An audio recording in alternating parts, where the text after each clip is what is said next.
Hey guys, what's up? Welcome back to my channel. So today I'm back with another subscriber request, but before I go on to read what it is, well, I'm sure you know anyway based on the title of this video, but yeah, before I get into this video itself, I just want to say I really do like getting your requests or your suggestions of videos. So if you have anything you'd like me to cover or speak about in my videos, please do let me know down in the comments and I'll create that video for you, because it really does help me to make sure that I'm creating the kind of content that you guys want to see.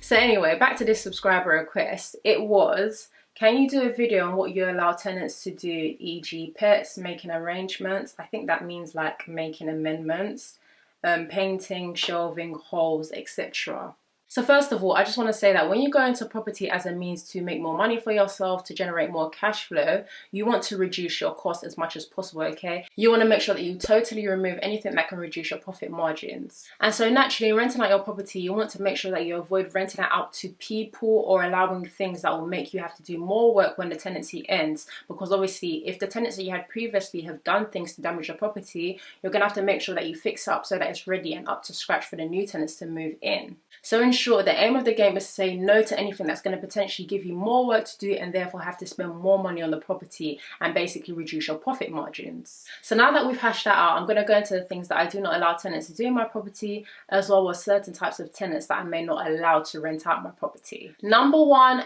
pets. So I will not allow tenants that have a pet, and that is just because that is extra work. I don't know what their pets are like. They may be well behaved, but at the same time, I don't know that. So I don't want to allow people into my property that are potentially going to bring pets that may cause some damage that I'm going to have to pay for at the end of the day. Most times it will say this in your tenancy agreement that no pets are allowed, but for me personally, I would always call out an ad that I do not want tenants that have a pet. Number two, I will not allow tenants that smoke or smoking in my property. Now again, this is another thing that more times will be stated in a tenancy agreement. However, once again, I would personally call out in adverts and listings that I do not want smokers, and that is because smoke can cause stains on like walls and carpets and furniture if your property is a furnished one, and you don't want that because once again it's going to be additional work for you to pay for, and you don't want to do that because that's going to eat into the money that you generate from the property. Number three, I do not allow property improvements or repairs to be done to the property. That includes drilling holes, adding shelves to the property, even painting to a large degree. And that is simply because if you allow tenants to do so, again, they may drive up your costs because the work that they do on the property may be something that you may have to fix in the end because maybe it's not fit for purpose, it didn't come out right, and it's just not a good fit for a rental property in the sense that it may be something that they like and appreciate, but future tenants may not. I'm aware of some landlords that don't mind, their tenants doing home improvements and like doing minor little work,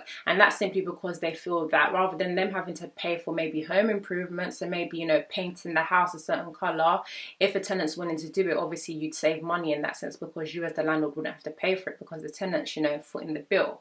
But I just feel like, what if it comes out wrong? What if they do a dodgy job? Again, you're gonna have to come in and fix the problem. So I just feel like it's best to avoid having tenants do work in your property and just leaving it as a landlord-tenant relationship. If anything needs to be done to the property, I as the landlord will go in or contract somebody to do the work professionally. For me, it's just about managing costs as well as risk. So for example, if I knew that I needed to paint the whole of my property, I would rather get somebody in to do the job or do it myself personally, because at least I know that the likelihood of the job going wrong is like 5%, because these are professionals or myself, in which I would trust myself to do a proper job. Whereas if I just give it to a tenant to say, okay, yeah, go and paint the whole house, what if it all goes wrong? There's no guarantee. They're not professionals. So yeah, for me, it's just about mitigating that risk. So now that I've covered the things that I generally won't allow, I just thought it'd be good to talk about some things that you can do to further mitigate your risk and reduce the likelihood of you having to spend more money on the property than you need to. So here, I'm mainly going to talk about the area of improvements to the property and sort of repairs done by tenants. And that's simply because I feel like in terms of the other things that I mentioned, it's easy to avoid those things even taking place because, as I said, in the tenancy agreement, it will say no pets, it will say no smoking, and the likelihood of them causing a problem is a lot lower. Whereas I feel with the area of house improvements and repairs, tenants may feel tempted to go and do these things, even though the tenancy agreement, it says that you should not do these things, and if you do, the money will get taken out of your deposit. But I feel like regardless, some tenants may go on to do this if they feel like they have no choice. So if they've got a problem in the property that maybe they've already complained to the landlord or to the letting agent that's managing it, if they feel that the issue is not being dealt with, they may feel like they need to take the issue into their own hands because they feel like the property is in an unlivable condition. So for example, if the hot water's not working and they've complained to their landlord, but the landlord hasn't done anything, they may feel like, I need to go and fix this because obviously I can't be living in a house without any hot water. So yeah, with things like that, with repairs and certain works that may be required for the property, I would say that you really want to pay attention to this area, because if you don't, at the end of the day, you may be left with a larger bill that you'll have to pay with. And once again, that is just going to be reducing the amount of profit that you are making from the property. So in essence, as the landlord, you want to make sure that you're doing everything that you can to reduce the tenant's need to feel that they need to go and do home improvements or, repairs to the property by themselves.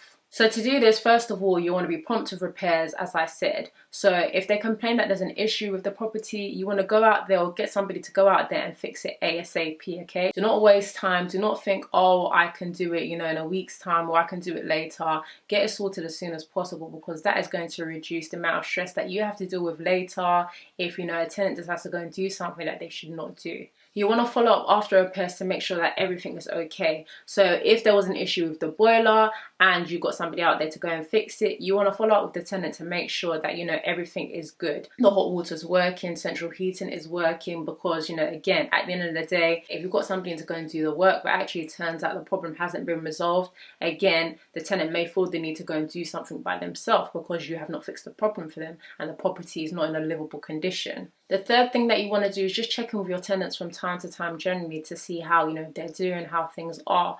Some tenants don't speak up even when there are issues in the property, and again, that can lead to them trying to fix the problem by themselves.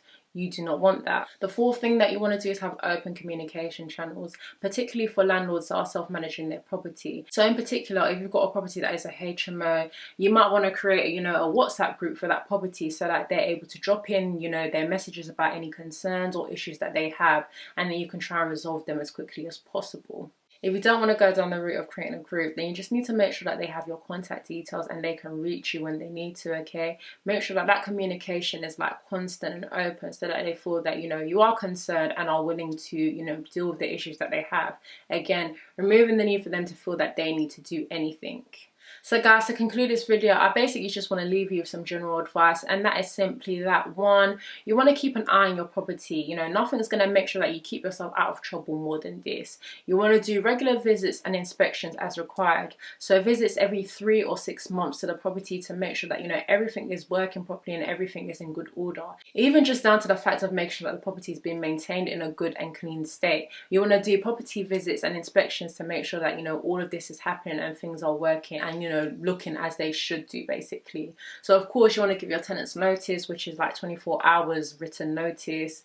But yeah, just make sure that you keep on top of your property visits. I know that last year that was one thing that I wasn't very impressed by my letting agents. They did not visit the property enough times and I wasn't pleased with that. So this time, as I'm managing the property by myself, I'm going to make sure that I'm doing these, regular visits, well, regular enough anyway. So yes, that actually brings me to the end of this video.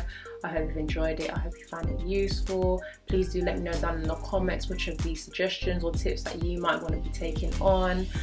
Please also let me know your video suggestions and any topic ideas that you'd like me to cover, and I'll go about doing that for you. So thank you for watching, and I'll catch you later.